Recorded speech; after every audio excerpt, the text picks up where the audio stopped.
안녕하세요. 생생법률쇼 진행을 맡은 김도희입니다. 매주 금요일 생생법률쇼에서는 정치 이슈를 짚어보고 분석하는 시간 함께 하는데요. 이종근 시사평론가 모셨습니다. 어서 오세요. 네, 안녕하십니까. 이종근입니다.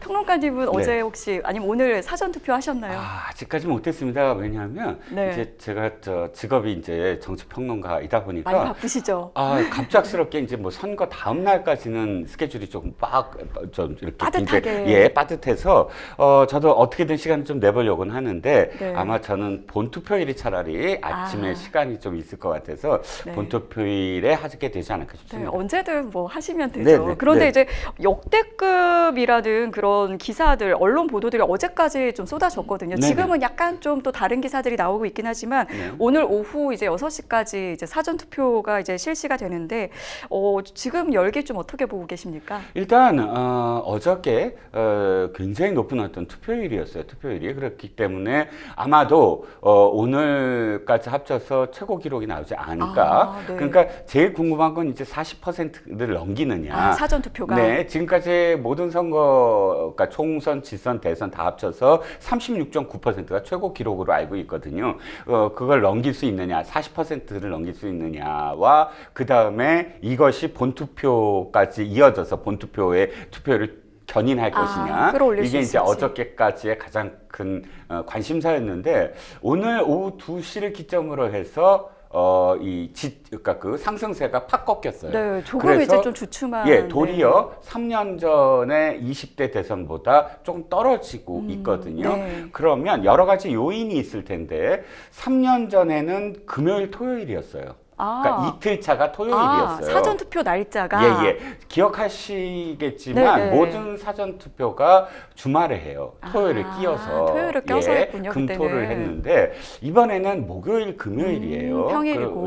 평일이다 보니까 지금 시간대에 만약에 지금 시간대에 만약에 3년 전보다 못하다고 한다면 나머지 시간 동안 3년 전을 능가할 수 있을 만큼의 지금 이 참여가 있어야 되는데 쉽지 않아 보인다. 그래서 네. 전체적으로는 지금 2시 현재 시점만 봤을 때 3년 전 수준 정도로 마감되지 않을까. 한 36%, 37, 8% 정도에서 이제 그치지 않을까라는 그런 네. 저는 생각이고요. 네네. 아까 처음에 여쭤본 게 과연 열기가 있었다. 처음에 열기 문제만 한다면 이런 것 같아요. 그 열기는 어차피 지금 그 12월 달부터 계엄 이후부터 굉장히 우리나라 뭐랄까요, 헌정사 내지는 정치사에 처음으로 겪는 일들이 너무 많았거든요. 맞아요. 예, 네. 뭐 대통령의 계엄 선포부터 사실 쉽지 않은, 그러니까 우리가 군사 정권 때나 겪었는데 그 87 체제, 87년의 헌법 이후에 민주화 과정이 아니라 민주주의가 완성된 시점 이후부터는 문민 대통령이 계엄을 선포할 것이라고 누구도 생각을 못했는데 그렇죠. 전혀 예상치 못했던. 그 다음엔 또 현직 대통령이 사상 처음으로 체포되는 과정은 우리는 생중계로 볼 수밖에 없었고요. 또 뭐 구속, 철회해서 석방되는 과정, 지금 재판받는 과정, 이런 과정들을 지켜보면서 국민들이 자신의 의사를 표현하고 싶은데 이렇게 평론가처럼 방송에 나와서 모든 국민들이 다 난 이건 이렇게 생각해요 라고 얘기할 수 없잖아요. 네, 그런 그 기회가. 의사를 표현하는 기회는 투표라는 행위. 그러니까 투표로서 이건 진짜 대통령이 잘못했어 라고 의사표시를 하거나 아니면 일단 대통령이 잘못은 했을지 모르겠으나 대통령이 이야기하듯이 그 입법부가 너무 폭주했어. 뭐 어찌 됐든 그것을 자신이 이렇게 생각해 라고 할 수 있는 행위가 투표 행위이기 때문에 기다렸다가 지금 내가 빨리 의사를 표현해야지 하는 욕망, 이런 것들이 이제 충분히 반영된 게 아니냐라는 생각입니다. 네, 유권자들의 표심이 어디로 향하고 있는지 이 부분에 대해서 잠시 후에 또 자세한 이야기 나눠보겠습니다. 지금 이 방송은 유튜브를 통해서도 실시간으로 함께 방송되고 있습니다. 더불어서 많은 시청 부탁드리겠고요. 유튜브를 통한 소통의 창구도 열어두겠습니다. 방송 보시다가 궁금하신 내용들 질문으로 올려주시면 저희가 답도 해드리니까요. 많이 참여해 주시기 바랍니다. 여러분은 지금 생생법률쇼와 함께하고 계십니다.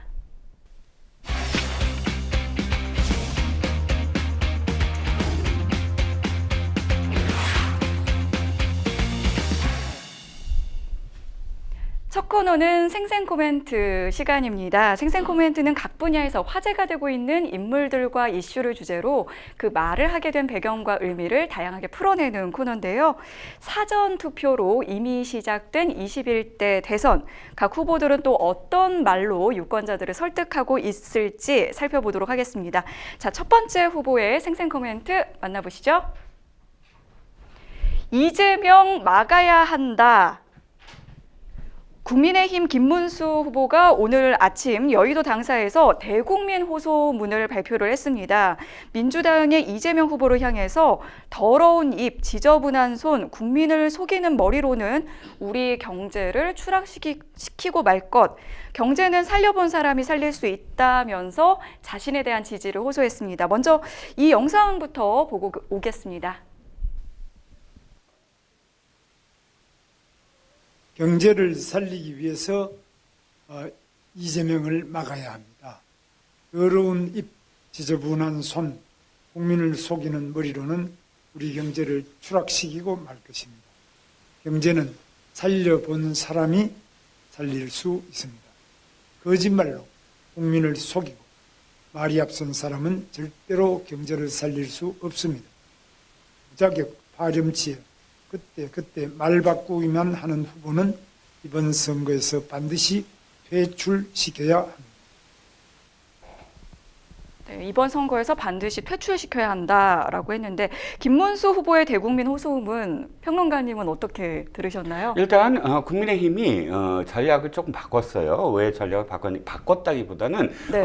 좀 주춤했거든요. 왜 주춤했냐? 단일화 시기가 있었어요. 그래서 단일화에 좀 주력하는 어떤 모양새가 있었고 단일화될 가능성이 그래도 있다고 보고 그쪽에 좀 주력을 하다가 단일화가 절박했거든요. 네네네. 어쨌든 네. 지금 그 뒤지고 있으니까 추격을 해야 되니까 그래서 단일화 이슈가 부각이 되는 어떤 상황 속에서 김문수가 어떤 사람이다, 김문수가 어떤 상품이 있다 이렇게 부각하는 건 조금 절제했거든요. 그런데 단일화 시점 그러니까 사전 투표일이 이제 막상 닥치니까 국민의힘에서 이렇게 얘기합니다. 이제 김문수에 주력하겠다 이렇게 표현해요. 그러니까 오늘 대국민 호소문도 이렇게 읽으셔야 될 것 같아요. 김문수라는 그런 저 후보의 상품이 얼마나 뛰어난가 그리고 상대 진영의 상품이 얼마나 부실한가 이걸 적극적으로 국민들한테 알리겠다라는 그런 의미인 것 같고 그래서 쭉 보면 더러운 입, 지저분한 손, 국민을 속이는 머리 이렇게 이재명 후보를 굉장히 높은 수위로 규정을 했습니다. 네. 이 규정은 그야말로 이재명 포비아 그러니까 이재명 후보가 대통령이 된다면 어떤 세상이 올까라는 그런 어떤 공포감을 좀 불러일으키는 그런 기제도 작용할 것 같고요. 그동안에 이재명 후보의 어떤 막말 논란 이게 더러운 입일 것 같고 또 지저분한 손은 일단 대장동 등 백현동 등 일부 이런 비리 네네, 지금 사법 리스크. 비리 혐의자들에게 엄청난 그런 이익을 지금 몰아주는 그런 부패라든지 또는 속이는 건 호도하는 호태 경제 같은 것들을 이야기하면서 국민들을 기만하는 그런 행위들과 관련된 그 표현을 써서 경제를 살릴 후보가 과연 누구냐? 경제를 살린 후보는 김문수 후보다. 이런 그 부패라든지 또는 막말이라든지 또는 대국민 사기극으로는 경제를 살릴 수 없다라는 그런 표현으로 자신의 어떤 지금 상품을 홍보하겠다라는 전략이라고 보입니다. 네. 그래도 양쪽 후보가 이제 동시에 이야기하는 것은 이 경제를 살린다 이 부분에 대해서 내가 다 적임자다 이 부분에 대해서 공통된 이야기를 하고 있는 것 같은데 이어서 이제 이재명 후보의 토론 태도를 비판하기도 했습니다. 국민이 듣고자 하는 대답을 요리조리 피해 다니고 본인의 폐륜 행위에 대해서는 진정한 반성보다 신변잡기라고 둘러댄다. 이제 네거티브 양상이 이제 물론 이제 막판에는 이럴 수밖에 없는 건가라는 생각이 들 정도로 계속해서 좀 반복되는데 이 네거티브 전략 그래도 효과가 있을 거라고 생각하고 하는 걸까요? 그렇죠. 네거티브라는 게 사실 이번 선거만큼 큰 네거티브가 없었던 선거가 없다고 저는 생각을 했어요. 오히려. 왜냐하면 생각해 보세요. 이명박, 박근혜 두 후보가 경선을 벌일 때 대장동이 터졌어요. 아, 그때 맞아요. 대장동이 맞아요. 아니라 그때 BBK. 네네네. 서로 얘기를 나누면서 BBK가 터졌어요. 네네네. 어마어마한 사실 사건이거든요. 그게 네네. 그 이후에 대통령 당선인 신분에서 특검이 찾아와서 수사를 할 정도로 계속 여파가 이어져서 끝내는 어떻게 했습니까? 수년 후에 또다시 BBK로 네. 수사를 받고 투옥됐잖아요. 그럼 BBK만큼 그때 큰 네거티브는 없었어요. 오히려 지금은 그 정도로 큰 건은 없다. 3년 전에는 뭐예요? 이낙연 후보와 이재명 후보가 경선을 벌이면서 대장동이 터졌어요. 그 매번. 대장동만큼 큰 사건이 있는 그러네요. 지금까지도 지금 재판을 받고 있는데 네. 그러면 이번에는 사실 없었어요. 그렇게 오히려. 큰 새로운 거. 왜냐하면 이재명 후보와 관련돼서는 이미 다 어느 정도 다 드러나서 재판을 받고 있는 과정이고 김문수 후보는 그런 어떤 혐의, 네거티브의 직접적인 어떤 그런 뭐랄까요 사건들이 안 드러나고 뭐 하다 보니까 네거티브의 큰 블랙홀 같은 네거티브보다 없었다라고 하는데 일단 지금 시점에서 네거티브가 나오는 건 그만큼 정책적인 공방을 벌일 만한 이슈가 없기 때문이에요. 정책이 뭐가 있나요? 예를 들어서 진보 쪽에서도 아젠다를 지금 내놓지를 못하고 있어요.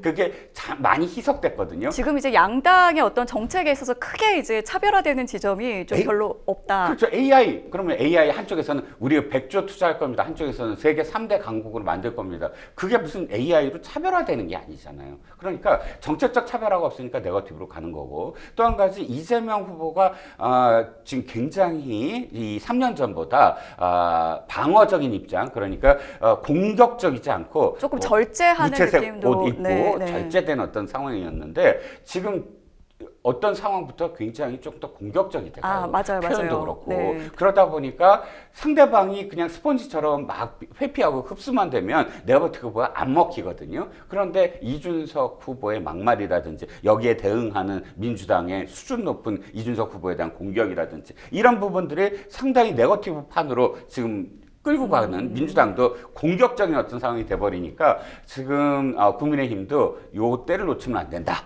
뭐 네거티브 전략으로 가야 된다 하고 공격을 할 수밖에 없는 거죠. 그리고 이제 김문수 후보가 대국민 호소문의 끝에 이제 국민의힘 자당에 대한 반성도 좀 덧붙였거든요. 이 국민의힘이 부족한 부분이 많다. 국민 여러분을 실망시켜 드린 점에 대해서 깊이 반성하고 또 진솔하게 사과드린다. 혼나겠다. 반성하겠다. 고치고 또 고치겠다. 이렇게 사과하고 읍소하고 이렇게 했는데 이게 사실 좀 늦은 게 아닌가 좀 그런 또 목소리도 있더라고요. 앵커님 말씀처럼 네, 사과는 가장 그 적시에 중요한 게 해야 되는데 빨리 해야 됩니다. 네네. 타이밍을 놓치면 안 됩니다. 타이밍을 놓치면 사과가 점점 희석이 돼요. 그리고 대상이 뚜렷하고 그 다음에 우리가 그 다음부터 뭘 할 거다. 우리가 잘못한 걸 정확하게 얘기하고 이 잘못한 것에 대해서 앞으로 미래에 어떻게 우리가 잘못한 거를 안 되풀이되도록 하겠다라는 걸 뚜렷하게 얘기해야 된다. 네네. 그런데 지금 사과를 몇 번째입니까 벌써? 나 계속 셀 수도 사과 없어요. 그러니까요. 셀 수도 그리고 없어요. 그러면 그때마다 약간 스탠스도 조금씩 할 달랐고요. 필요도 없잖아요. 네네. 그리고 사과를 하려면 사과만이 아니라 행동으로 보여줘야 되는데 맞아요. 인사에서 정호용 5.18과 관련된 신군부와 관련된 그런 국방장관이었던 사람을 뭐 선대위에 쓴다든지 그걸 철회를 한다든지 또 윤상현 의원 맞아요. 네, 가장 선대위원장. 친윤이자 윤석열 대통령을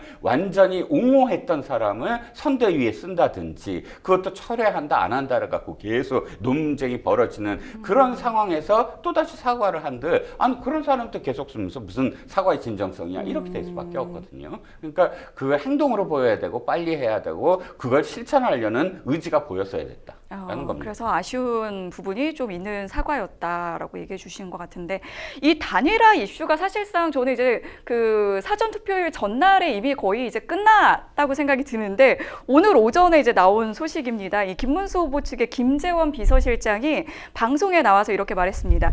이준석 후보 측에서 단일화 토론을 하자는 제의가 왔다. 그러니까 서로 누가 연락이 먼저 왔느냐 이 부분에 대해서 지금 좀 이제 언론 보도가 계속 나오고 있는데 이제 이준석 후보는 사실과 다르다 이렇게 또 선긋기에 나섰고요. 이게 또 다시 누가 거짓말을 하고 있는가 이런 좀 궁금증을 일으키게 하는 것 같은데 아직도 단일화를 지금 내려놓지 못하고 있는 걸까요? 끝까지 뭔가 단일화를 계속 이게 어쨌든 그 김문수 후보 측에서 우린 이만큼 단일화에 열려 있고 열심히 하고 있다라는 어떤 모습을 보이려고 하는 것인지는 모르겠으나 네. 어느 정도는 이게 그 전혀 거짓이 아니하고 이 중에 사실인 부분이 있다고 우리가 가정을 한다고 한다면 네. 양쪽 다 지금 필요성이 있어요. 이준석 후보 같은 경우는 네. 나중에 또 말씀을 드리겠지만 막말 논란에 휩싸이니까 10% 최소한 10% 지지율을 못 얻을 확률이 크다. 그러니까요. 그렇다면 네. 어차피 실리를 못 챙기는데 5% 막 4% 만약에 한 이렇게 자릿수가 나와버리면 되면? 나의 책임이잖아요. 이준석 후보는 나 때문에 그렇게 나왔다라고 나와야 되니까 차라리 명분을 하려면 단일화라는 이슈를 받아들여서 어쨌든 단일화라는 게 자기가 사퇴하면 되거든요. 어느 정도의 효과가 나오니까 그럼 사퇴를 함으로써 내가 그래도 이 당의 단일화에 어느 정도 이 당이 기여를 좀 했다. 한 그 부분이 기여를 있다. 갖고 나중에 이 당이 재편될 때 난 그런 기여가 있으니까 주도권을 나한테 다오할 수 있는 그런 부분이 분명히 있을 테고 네. 또 이 당의 김문수 후보 측에서는 그래도 세 사람이 이렇게 찍히는 것보다 물론 그 다른 후보도 있지만 지금이라도 그만두면은 본투표에서 이준석 후보는 사퇴했습니다라는 그 뭐랄까요 그 뭐죠 배너라도 네, 투표 걸 수가 연재는 있거든요. 할 수도 없지만 할 수 그 앞부분에 네네, 배너가 앞에, 네. 그 투표소마다 걸릴 수가 있거든요. 네. 그러면 그나마 그러니까 이거 세 사람 그러니까 이준석 후보가 나왔으면 난 기권할래. 어디든 한들 안 될 거 아니야라는 생각으로 안 나올 사람이 그래 이준석 후보가 안 나오면은 그럼 한번 김문석 후보를 밀어주면 되는 거 아니야?라고 해서 나올 가능성도 있는 거예요. 그게 얼만큼 크냐가 중요한 게 아니고 그래서 네. 양쪽의 어떤 그런 아직도 단일화의 끈을 놓지 않으려는 마음이 충분히 있을 수 있다. 아직은. 벌써 이미 사전 투표가 이제 오늘 진행되고 상당히 높지만 그래도 마지막까지 서로 그런 명분이 좀 있을 수 있다. 예. 네, 그렇게 보시는군요.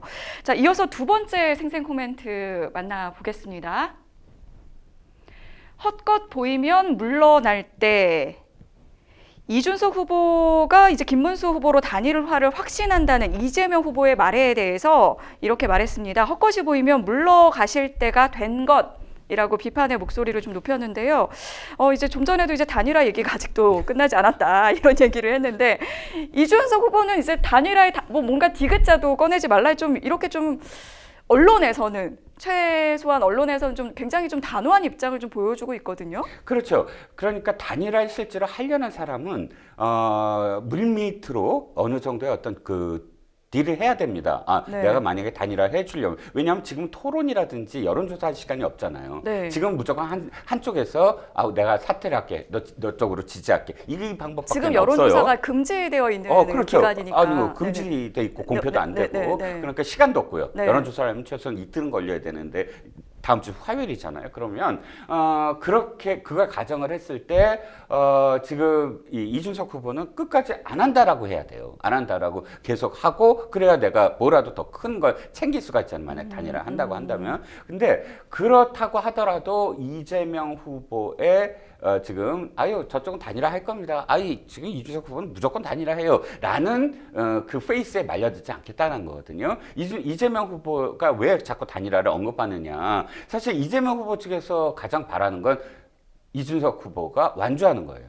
끝까지 완주하는 그래야 거. 표가 분산이 되잖아요. 네네. 보수표가. 근데 거꾸로 아니야 단일화 됩니다. 저건 다 단일화 되고 있어요. 라고 이야기하는 건 그거를 방지하기 위한 진짜 단일화를 방지하기 위한 수라고 보여지거든요. 진짜 이뤄질까? 이뤄질까봐 미리 그걸 차단하기 위해서 자꾸 그것을 언급하면 지지자들이 동요하고 당원들이 동요하고 더 결집하고 그러면서 이제 이준석 후보의 사퇴를 못하게 만드는 그런 기제로 네. 작용을 해요. 그러니까 네. 그걸 자꾸 받아치면서 동요하지 않게끔 만들려고 하는 이야기죠.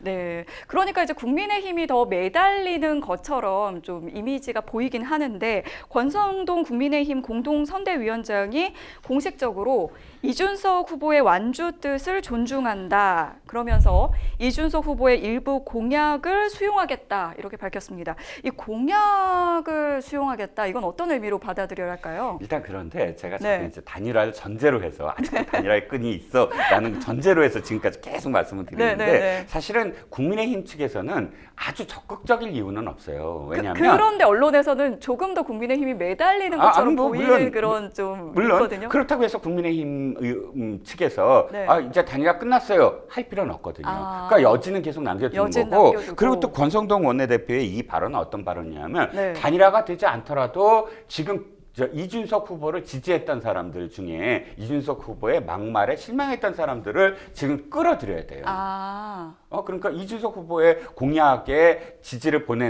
보내고 있었으나 이준석 후보의 막말이 이건 너무 심한 거 아니야? 라고 흔들리는 그런 흔들리는 지지자들을 네. 우리가 지금 이준석 후보 그 공약까지 다 아. 우리가 할 거야. 그러니까 우리 쪽에 이쪽으로 와. 우리 쪽 표를 찍어주면 이준석의 꿈도 실현할 수 있잖아. 아. 라는 메시지로 읽힐 수 있다는 거죠. 그렇군요. 참. 이렇게 보면은 민주당에서는 이재명 후보는 뭐 계속해서 이제 단일화 될 거다 얘기하고는 아까 위기감을 좀 그러는 것 같다고 얘기를 해주셨고, 지금 이제 마지막 토론에서 이준석 후보가 그 젓가락 발언이라고 이제 표현을 하겠습니다. 이 대선 막판에 지금 굉장히 큰 파장을 일으키고 있는데요. 어제 민주당에서는 이준석 후보의 과거 발언을 모아서 이준석 망언집을 공개했습니다. 이준석 후보는 사실 혐오와 편견의 늪속으로 가장 먼저 뛰어들었다, 이렇게 강도 높게 비판을 했는데, 이준석 후보의 망언집에는 어떤 내용이 담겨 있는지 좀 궁금합니다. 일단 이제 네. 망언집이 초점은 네. 성인지 감수성에 대한 문제, 그러니까 표현에 대한 문제. 이준석 후보가 어떠한 그 상황별로 어떤 표현을 하는데 그 표현들이 실질적으로 성인지 감수성이 굉장히 떨어지는 네. 그런 그 표현들이 많았다는 거예요. 특히 예를 들자면 2016년도에 위안부 피해자와 관련돼서 이해 당사자다 이렇게 얘기를 해요. 그분들은 이해 당사자가 아니거든요. 그러니까 무슨 일본 측과 무슨 이해 관계가 얽혀져서 그것과 관련된 어떤 비즈니스적인 관계가 아니고 일방적으로 피해자예요. 성적 피해자이고 또 여성성에 대한 어떤 피해자예요. 그런데 이걸 이해 당사자라고 표현한 것이라든지 혹은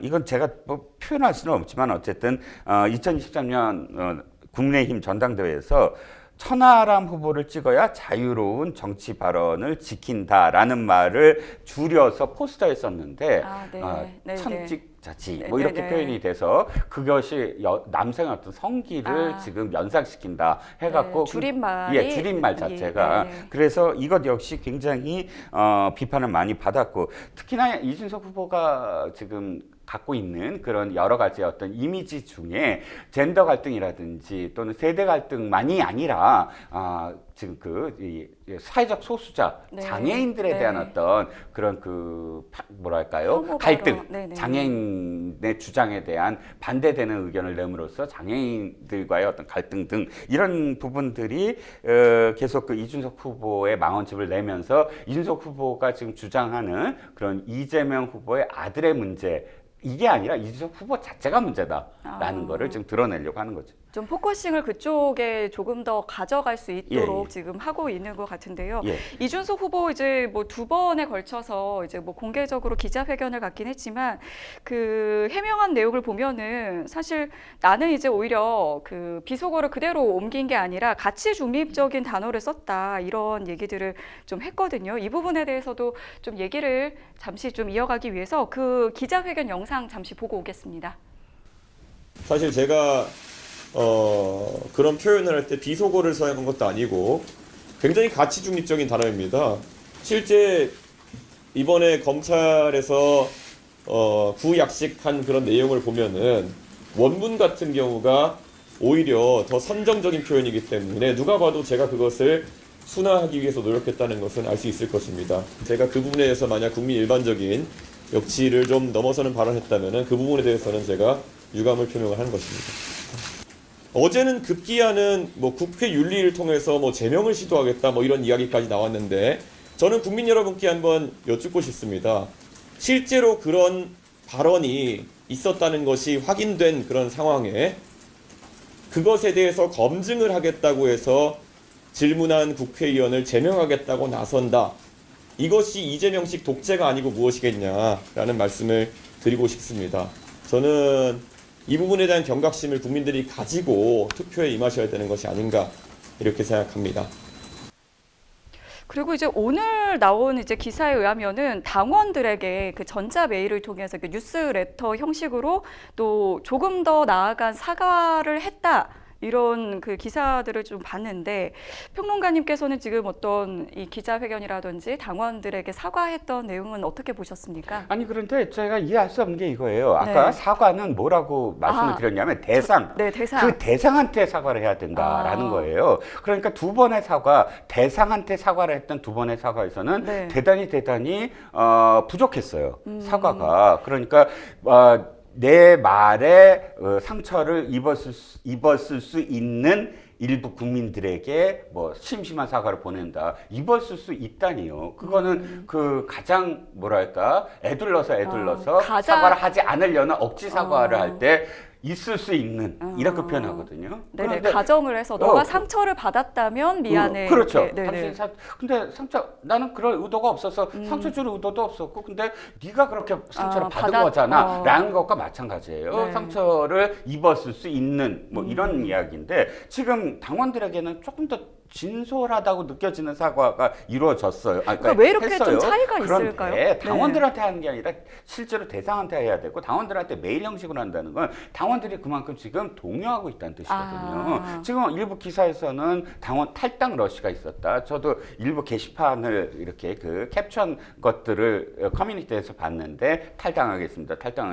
뭐 당원들의 탈당이 계속 보여요. 그러니까 당원들에게 아유 내가 그런 부분에 대해서는 제대로 의사를 전달하지 못해서 미안. 근데 탈당하지 마라. 이렇게 들리거든요. 지지층이 약간 동요하니까 네네. 이게 좀 붙들어 놓는 그런 그렇죠. 목적으로. 그리고 한 말씀만 더 드리면 네. 가치 중립이라는 말을 새로 지금 사전에 써야 될 것 같아요. 그러니까 가치 성적으로 중립적. 폭력적인 언어를 자기가 옮겼잖아요. 네네. 그럼 옮겼다는 건 뭐냐면 이런 식이에요. 예를 들어서 어떤 사람이 와 뺨때기를 때리고 폭력적이에요. 그리고 그 사람이 그런 폭력적인 행동을 했다고 해서 내가 저 사람이 이렇게 하고 어떤 사람을 때려버리면 누가 때린 겁니까? 저 사람이 때린 겁니까? 아니 내가 때리는 거, 내가 폭력적인 게 되는 거예요. 네.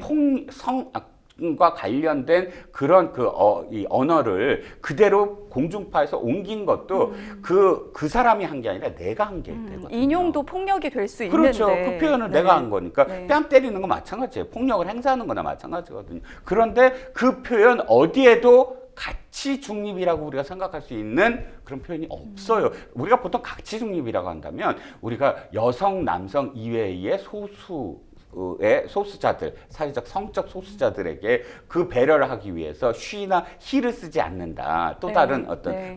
인칭 대명사를 쓴다. 이건 가치 중립이라고 저는 표현할 수 있어요. 하지만 이런 배려의 의미가 그 표현 속에서 어디에도 없었거든요. 그 자체가 그냥 폭력적인 언사였어요. 네.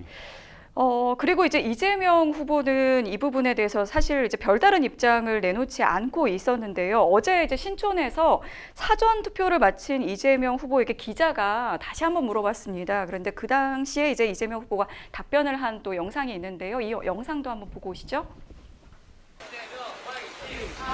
파이팅! 코끼리! 총알보다 투표가 강하다라는 말이 있습니다. 특히 우리 청년들과 함께한 취지는 대한민국이 청년의 시대로 다시 되돌아갈 수 있게 해야 되고 이번 대선이 그 출발점이 됐으면 좋겠다는 소망으로 함께했습니다. 개혁신당 이준석 후보가 TV토론에 이어서 오늘도 이 엄중한 시기에 내란 극복, 민생 회복에 대해서 또 국가의 운명에 대해서 좀 더 진지하게 고민하는 그런 선거가 되길 바랍니다. 이 엄중한 시기에 일단은 뭔가 원론적인 얘기를 한다고 해야 될까 아니면 직접적인 어떤 거기에 대해서 연관돼서 이야기를 하고 싶지 않다라는 좀 의사를 저는 질문을 회피한 거라고 네네. 보여서요. 지금 한두 해 정치를 했습니까? 지금 이재명 후보야말로 네. 그야말로 성남시장 시절부터 지금까지 온갖 그런 이 기자들과의 기자회견이라든지 또는 SNS 활동이라든지 기자회견이라든지 했기 때문에 기자가 묻는 것에 대한 의도를 너무 잘 파악하고 있고 네. 거기에 어떤 말을 하더라도 사실 그게 하나의 어떤 이슈로 이재명 후보의 입으로 직접 나온 건 큰 이슈가 되거든요. 네. 그 이슈는 당연히 이재명 후보의 아들과 관련된 후보 본인의 인식과 그다음에 사과 요구 이렇게 이어질 것으로 뻔하기 때문에 지금 며칠 남지도 않았는데 그 이슈를 자신의 입으로 띄워줄 굳이. 이유가 없었다라고 보여집니다. 네. 이재명 후보와 달리 이제 민주당 차원에서는 굉장히 강력하게 지금 대응을 하고 있는 모습을 보여주고 있습니다. 이준석 후보가 일부 사실과 허위 사실을 교묘히 섞어가지고 새로운 일처럼 선거에 이용하려고 했다 이렇게 주장을 하면서 이준석 후보 이제 의원 제명하고 형사 고발까지 지금 나아가고 있는 모습인데 이 부분은 좀 어떻게 보고 계신가요?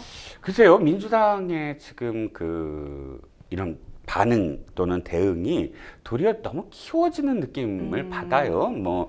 왜냐하면 이겁니다. 민주당은 언제나 지금 이재명 후보와 관련된 이번 선거에 있어서 이재명 후보와 관련된 이런 의혹들이라든지 또는 과거 막말 이런 부분들이 조금이라도 있으면 바로바로 고발하고 고소하고 이렇게 가거든요. 근데 네. 이 부분은 도리어 이준석 후보에게 할 말을 좀 주어진 게 아니냐. 이준석 후보가 바로 대응을 합니다. 자신이 제명을 당하거나 혹은 또 이런 망언집이라거나 혹은 일부 언론에서 그 성접대와 관련된 새로운 녹취 같은 네네, 것들이 좀 의혹들, 터져 나오고 네네네. 있어요. 그런데 참 이 정치 행태에 있어서 제가 좀 씁쓸한 건 뭐냐면 이 성접대와 관련된 부분이 국민의힘 내부에서 불거졌을 때 그때는 어떻게 됐냐면 아니 이준석이라는 대표를 밀어내고 있다.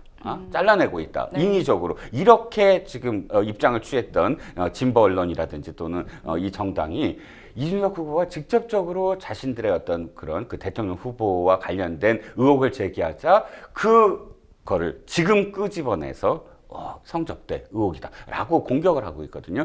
저는 그 의혹이 아니다라는 게 아니라 네네. 하필이면 이 시기에 그러니까 이렇게 전선을 형성해 버리니까 그러면 당연히 이재명 후보의 아들과 관련된 이야기들이 수면 위로 더 크게 부상할 수밖에 없다. 적당한 선에서 사실은 이 이슈를 관리했어야 되지 않느냐. 지금은 이런 게 계속 회자됩니다. 당시에 어쨌든 그 사과를 했는데 3년 전에 사과를 했는데 사과문을 들여다보면 이재명 후보의 아들이 특정 커뮤니티 그러니까 포커와 관련된 커뮤니티에 들어가서 이기고 싶다라는 닉네임으로 두 부분 그러니까 하나는 내가 얼마를 땄어, 내가 얼마를 지금 했어라는 이제 도박한 도박 혐의, 사이트. 그 다음에 내가 어떤 안마실 수소를 갔는데 이게 너무 좋다, 나쁘다라는 평을 쓴 거. 근데 그때 사과를 했던 건 첫 번째는 사과를 했어요. 이 도박 혐의와 관련된 부분이 언급됐는데 두 번째 불법 성매매와 관련돼서는 아들을 믿겠다 하고 실제로 이게 경찰에서 이 부분을 하지 않았거든요. 네. 증거가 없다는 거로. 이렇게 정리가 됐는데 알고 봤더니 2024년 10월 달에 아까 그 성적 표현들 이 성적 표현과 도박과 관련된 혐의로 기소가 됐고 이게 약식 명령 500만 원의 약식 네네. 명령으로 이게 떨어졌어요. 결정이 떨어졌습니다. 그러다 보니까 이게 부상이 돼서 커봐라 그 안에는 성적 문헌 그러니까 음란 문헌 적시와 관련된 언급이 있고 거기에 쭉 그 범죄 일람표에 이러이러한 표현들을 썼더라 이게 나왔거든요. 그러니까 지금 민주당이 허위 사실이다라고 이야기하면 그 범죄 일람표에 어떤 적시된 내용들과 따져봐야 되는데 그것이 과연 오히려 그 이슈를 네. 좀 그렇죠. 그러면 확대하는. 다 범죄 일람표 지금 다 돌고 있어요. 그 표현이 어떤 표현이냐. 이러다 보니까 이게 그 공격적으로 대응을 할 이유가 있었겠느냐. 네. 차라리 아니 그 부분과 관련해서는 물론 그렇게 얘기는 하지만 지금 그 이재명 후보가 그 당시에 그 부분까지 포함을 해서 사실 사과를 한 거다. 일사부재 리의 원칙. 이다. 이렇게 네. 나가는 것이 더 좋지 않았을까 싶습니다. 네. 여기에 이제 국민의힘도 이제 조금 힘을 보태고 있습니다. 공방전에 좀 합류하고 있으면서 이제 여성 인권을 외치면서 아들의 여성에 대한 저급한 성적 발언은 침묵하고 있다. 이렇게 좀 이야기를 했는데 그런데 이제 이준석 후보의 그 발언이 워낙 이제 좀 충격적이다 보니까 이게 이제 김문수 후보가 오히려 좀 여론에서는 좀 묻혔다 안 보인다 이런 좀 지적도 있는데요. 그러니까 우리가 지금 처음에 다뤘던 김문수 후보의 표현이 상당히 수위가 높잖아요. 그리고 김문수 후보와 관련 지금 기자회견들 중에서 상당히 좀 제가 보기에는 완성도가 있어요. 경제와 관련돼서 이재명이 아니라 김문수여야 하는 이유에 대해서 이렇게 적시를 하고 있는 게 바로 앵커님이 지적하셨듯이 최근에 단일화 이후 단일화 그 논쟁까지 조금 지켜봤다가 갑자기 이준석 후보의 막말 논란이 터지면서 이준석 대 이재명 이런 구도로 가버렸어요. 네네. 그것이 뭐 이준석 후보의 유리하다 불리하다 이런 거 떠나서 네네. 언론의 어떤 집중도를 따졌을 때 그러니까 그것이 꼭 나쁜 것만은 아니다라고 지켜만 봤다가 이렇게 되면 김문수 후보가 이끄는 주도해서 이끄는 어떤 그런 모양새에서 너무 지금 거리를 두고 있는 게 아니냐, 뒤늦게라도 우리 뛰어들어야 된다라는, 적극적으로 뛰어들어야 된다라는 그런 태도 변화로 이어지는 게 아니냐 싶습니다. 그러니까 한편으로는 오히려 그런 뭔가 성적 발언에 대해서는 그 김문수 후보가 오히려 청렴함이 부각되면서 반사 효과를 얻고 있다 이런 기사도 일부 있는데 이 부분에 대해서는 어떻게 그러니까 이번에 사전투표 말씀을 또 하시겠지만 사전투표에서 특징적인 게 있어요. 각 후보가 이준석 후보는 원래 배우자가 없지만 사전투표는 원래 또 본투표든 사전투표든 배우자와 함께 하잖아요. 네네. 사진을 찍는데 네네. 근데 이번 선거에서는 배우자가 없어요. 그러니까 지금 이재명 후보도 청년들 4명을 딱 세웠고요. 근데 김문수 후보는 설란현 여사가 아니라 따님이었어요. 딸. 그럼 미래 세대를 좀 의미하는 상징일까요? 물론 뭘까요? 이재명 후보는 아마 아내가 아니고 김혜경 여사의 어떤 그 리스크, 리스크 그게 충분히 반영됐을 테고 또 미래 세대라고 표현할 수 있고 김문수 후보는 이런 거 아니었을까요? 이재명 후보님은 아들과 손 붙잡고 투표를 못하지만 저는 딸과 함께 투표를 할 수 있습니다. 그렇게 생각하니까 굉장히 또 고도의 좀 정치적인 그런 생각이 있었네요. 아니 근데 국민의힘 내부에서도 자평해요. 딸과 함께 투표하는 게 상당히 호감도를 높였다라고. 그렇군요. 근데 이준석 후보의 이번 발언에 대한 파장이 지금 엄청난데요. 막판 표심에는 어떤 영향을 미칠 거라고 보시나요? 일단 이준석 후보가 갖고 있는 개혁적인 이미지, 혁신적인 이미지, 그리고 또 TV 토론에서 보여줬던 유능함 이미지, 이런 이미지들 때문에 이준석 후보를 찍고 싶은 어떤 보수, 내지는 중도 보수의 유권자들이 그 보수의 이미지 중에 하나가 뭐냐면 보수가 가져야 될 어떤 이미지가 안정적이고 예측 가능하고 상황에 대해서 상황을 위기를 극복하는 과정이 상당히 안정적이어야 되는데 지금 이준석 후보의 문제는 뭐냐면 그 발언 자체도 문제지만 그 이후에 도리어 이 문제를 굉장히 공격적으로 키워버렸다. 그러니까 이런 위기에 있어서 이 위기가 닥쳤을 때 좀 예측하기가 좀 어렵다라는 그런 인상을 많이 이 후보에게 심어줬을 안정감 있게 뭔가를 맡기기는 조금 어렵겠다 이런 쪽으로 돌아설 수도. 네네네. 그런 점이 지금 좀 부각이 됐어요. 그렇기 때문에 저는 자연스럽게 단일화될 가능성. 그러니까 단일화 안 하더라도 아직도. 사실상의 단일화. 그러니까 끝까지 가더라도 약간 보수층이 분열됐을 때 그래도 좀 믿을 만한 안정적인 사람으로 얘기하면 김문수 후보 측이 낫지 않을까라고 판단할 지금 상황이 돼버리지 않았나 싶습니다. 네. 말씀을 듣다 보니까 이게 선거 전날까지도 알 수 없겠다 이런 생각이 좀 들기도 하는데 지금까지 생생 코멘트 만나봤고요. 저희는 잠시 후에 뉴스픽스로 돌아오겠습니다. 여러분은 지금 생생 법률쇼를 시청하고 계십니다.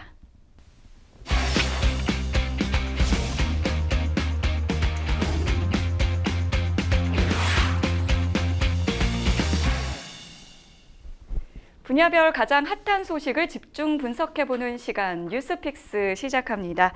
오늘 만나볼 주제는 대선 D-4 역대급 열기 사전투표 누구에게 유리할까입니다.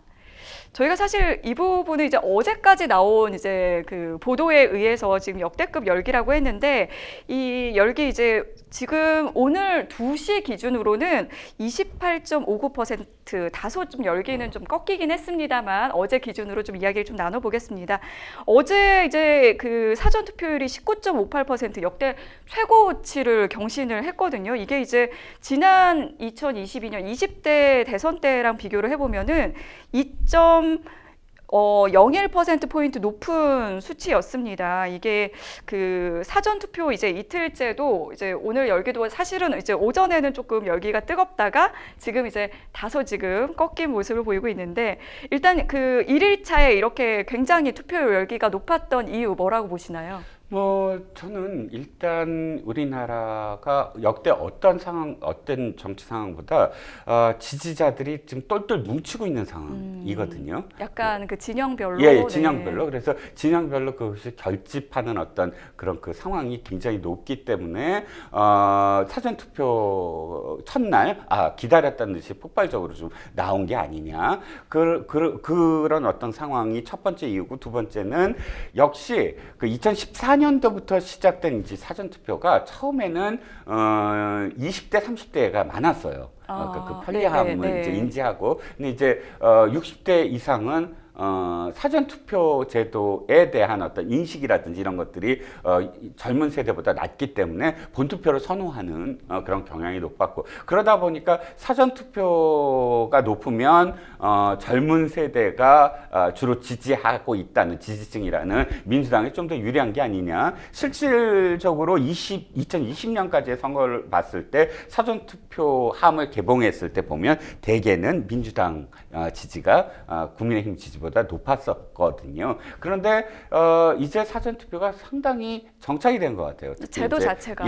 제도 네. 자체가. 그래서 2024년 총선과 결과도 그렇고, 또 2020년 총선도 그렇고, 또 2017년 선거 또는 2022년 선거, 이런 대선과 총선 최근에 두 번의 어떤 경험을 비춰봤을 때 사전투표가 편리하다는 게 60, 70 세대에게도 지금 인식이 확산되고 있고, 그래서 사전투표를 하는 어떤 전체적인 어떤 투표율이 약 한 40% 미만, 그러니까 언더 35에서 40%로 이제 고착화되는 게 아니냐. 그래서 조심스럽게 저는 이번 그 사전투표율도 아까도 말씀을 드렸지만 한 37, 8%대까지는 가지 않을까라는 생각이 듭니다. 근데 오늘 들어서 이제 조금 주춤한 모습을 보이고 있거든요. 이게 그 2시 기준 그 수치는 지난 대선보다 이제 다시 낮아졌다. 0.15%포인트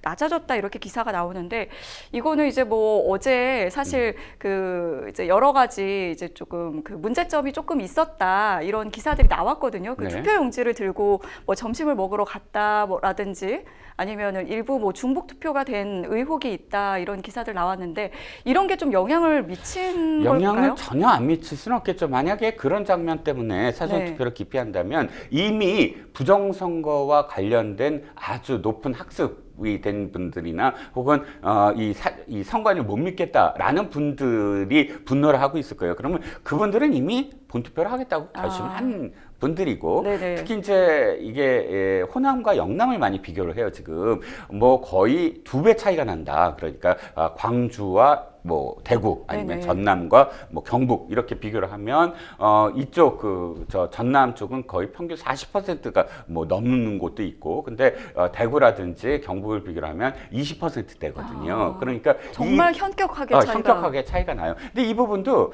뭐 기본적으로는 호남이 적극적 투표층이 많습니다. 어떤 선거에 있어도 이런 영남보다. 그런데 영남이 그러니까 사전 투표보다 본 투표를 하겠다라는 어떤 인식이 더 강할 수도 있고요. 또 한 가지는 지금 이게 정치적으로 어느 쪽이 유리하다고 볼 수 없다라고 저는 생각을 하는 게, 이렇게 특정 세대나 특정 지역의 쏠림 현상이 사전 투표에서 나타나 버리면 역으로 며칠 후에 있을 그런 본투표에서 반작용이 일어날 수 있어요. 위험하다, 위기다, 우리가 내가 더 나가야지 할 수도 있거든요. 그러니까 사전 투표가 꼭 전 본투표를 견인한다거나 이런 어떤 상황이나 분산 효과도 있고, 또 거기에 대한 반작용도 있을 수 있다. 그러니까 지금 예단할 수 없다라고 생각합니다. 정말 끝까지 알 수 없다. 이 정치 셈법 너무 복잡한 것 같은데, 지금 21대 대선 이제 최종 투표율이 2017년 뭐 19대 대선 때보다 대선 때 77.2%보다 높을 거다 이런 뭐 예상들 나오고 있는데 평론가님은 이제 전체 다 합쳐서 최종 투표율은 어느 정도까지 지금 예상을 하고 계신가요? 이런 게 사실 제일 어려울 것 같아요. 제가 질문을 드리면서도 그렇죠. 네. 그런데 저는 이제 대개 이제 대선이 지방선거나 총선보다 높아요. 대선이 아무래도 왜냐하면 대선은 그러니까 그 정치 효능감이라고 그러죠. 내가 투표했을 때 돌아오는 게 간단하거든요. A냐 B냐. 눈에 또 선명하게 그러니까 보이기도 하고. 내가 훨씬 내가 이겼어 이번에.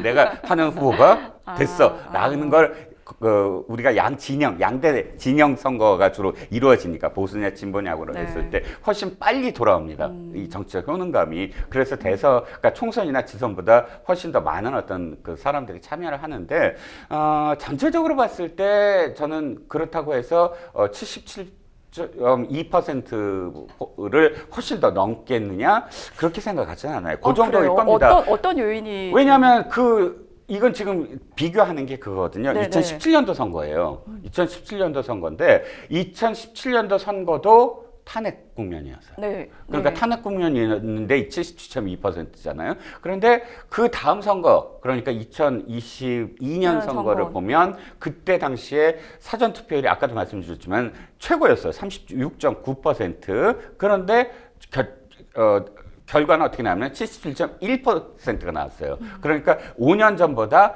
1%포인트밖에 차이가 나지 않는다. 그러니까 탄핵 국면이 그만큼 사람들을 끌어모았는데 지금 탄핵이 아니었는데도 불구하고 그만큼은 거의 비슷하게 사람들을 끌어모았잖아요. 그러면 그게 저는 거의 그 임계점 정도, 그러니까 사람들이 정치에 관심을 가졌을 때 투표할 수 있는 정도의 어떤 수준이 아닐까. 네. 그래서 이번에도 한 77, 8% 정도 거의 비슷하게. 비슷한 정도지 않을까 싶습니다. 그렇군요. 저희가 그리고 이제 대선 이 사전투표 첫날에 후보들이 어디에서 사전투표를 했는지를 좀 한번 살펴볼까 하는데요. 이재명 후보는 대학가가 있는 서울 신촌에서, 그리고 김문수 후보는 딸과 함께 인천 계양구에서, 그리고 이준석 후보는 자신의 지역구죠, 동탄에서 사전투표에 참여를 했습니다. 이 후보들이 사실 사전투표 장소를 여기에서 하는 게 굉장히 또 의미가 있을 것 같거든요. 그렇습니다. 신촌 그러면 어쨌든 젊은 대학가 이고요. 그러니까 이재명 후보로서는 돌아선 20대를 붙잡고 싶을 거예요. 상당히 오래전부터 민주당이 20대가 늘 자신의 가장 최전선의 어떤 정치적 지지 기반이었는데 수년 전부터 20대가 보수화됐다라든지 또 20대가 보수가 아니라 굉장히 실용적인 어떤 마인드, MZ세대들이 네네. 실용적인 마인드, 어떤 특정 이념의 문제가 아니고 앞으로 경제, 자신들의 어떤 그 실질적으로 피부에 와닿는 문제들, 연금 문제라든지 또는 젠더 문제라든지 이런 문제들에서 어떤 해답을 내놓을 거냐를 묻고 있는데 이런 것들과 관련돼서 멀어진 어떤 20대를 다시 함께 하겠다라고 해서 4명의 어떤 청년들을 함께 이렇게 네. 투표하는 어떤 모습을 보였고요. 김문수 후보는 이겁니다. 인천 계양은 물론 계양이 이재명 후보의 지역구이기 때문에 네네. 적진해서 한다라는 의미도 있겠지만 네. 인천이라는 지역이 스윙보터 지역이에요. 지난번에 그 3년 전 선거에서 거의 전체 광역단체의 그 득표율 비교를 했을 때 가장 최저 차이로 윤석열 후보가 이겼어요. 제일 이제 지금 간당간당하게 마음이 좀 움직일까 말까 하는 사람들이 많이 있을 것 같다. 1.89% 포인트 네. 차밖에 안 됐거든요. 네. 근데 그 다음에 벌어진 지방선거는 국민의힘에 몰표를 줬어요. 근데 그 다음에 벌어진 총선에서는 민주당에 몰표를 줬어요. 네. 그러니까 스윙보터지요. 네, 이에요. 그러네요. 네. 그러니까 인천을 어느 정도 선전을 하고 서울을 3년 전처럼 방어를 한다면 경기도는 무조건 사실 거의 이재명 후보가 이길 거라고 봤을 때 상당히 상쇄할 수 있다. 경기도가 유권자가 가장 많거든요. 네네. 예, 서울보다 훨씬 많아요. 거의 네. 한 제가 알기에는 200만 이상 차이가 날 텐데 그러니까 인천을 완전히 정말 한번 뚫어보겠다. 그래서 인천 상륙작전이라는 말도 하고요. 네. 마지막으로 이준석 후보는 동탄의 기적입니다. 지난번에 동탄에서 국회의원이 될 때요. 그 여론조사는 뒤지고 있었어요. 맞아요. 여론조사는 10%포인트 차? 뭐 거의 그랬는데. 그래서 그 당시에도 역대급 반전이라고 그렇죠. 이제 개함을 했더니 네. 3%포인트로 이겼잖아요. 그러니까 동탄의 기적을 이번에도 하겠다. 이번에도 뭐 성공시키겠다. 뭐 이런 표현이 아닌가 싶습니다. 네, 이제 시간이 얼마 안 남았는데 이제 저희가 거의 마무리를 해야 될 것 같은데요. 뭐 적극적으로 지금 이제 다들 그 투표율이 굉장히 높은 모습을 보이고 있는데 유권자들이 현명하게 좀 판단을 하셨으면 좋겠습니다. 네, 어느덧 마칠 시간 다 됐는데요. 오늘 함께해 주신 이종근 평론가님 고맙습니다. 네, 감사합니다. 네, 저희 1부에서 보셨듯이 저희 법률 상담 무료로 해드리고 있습니다. 전화로는 02557-8295번으로 전화 주셔도 좋고요. 또 저희 법률방송 홈페이지에 법률 상담 게시판에 들어오시거나 이메일로 접수해 주시면 되겠습니다. 저희 전문 변호사가 무료로 상담해 드리니까요. 많이 참여해 주시기 바랍니다. 저희가 준비한 소식은 여기까지입니다. 시청해 주신 여러분 고맙습니다.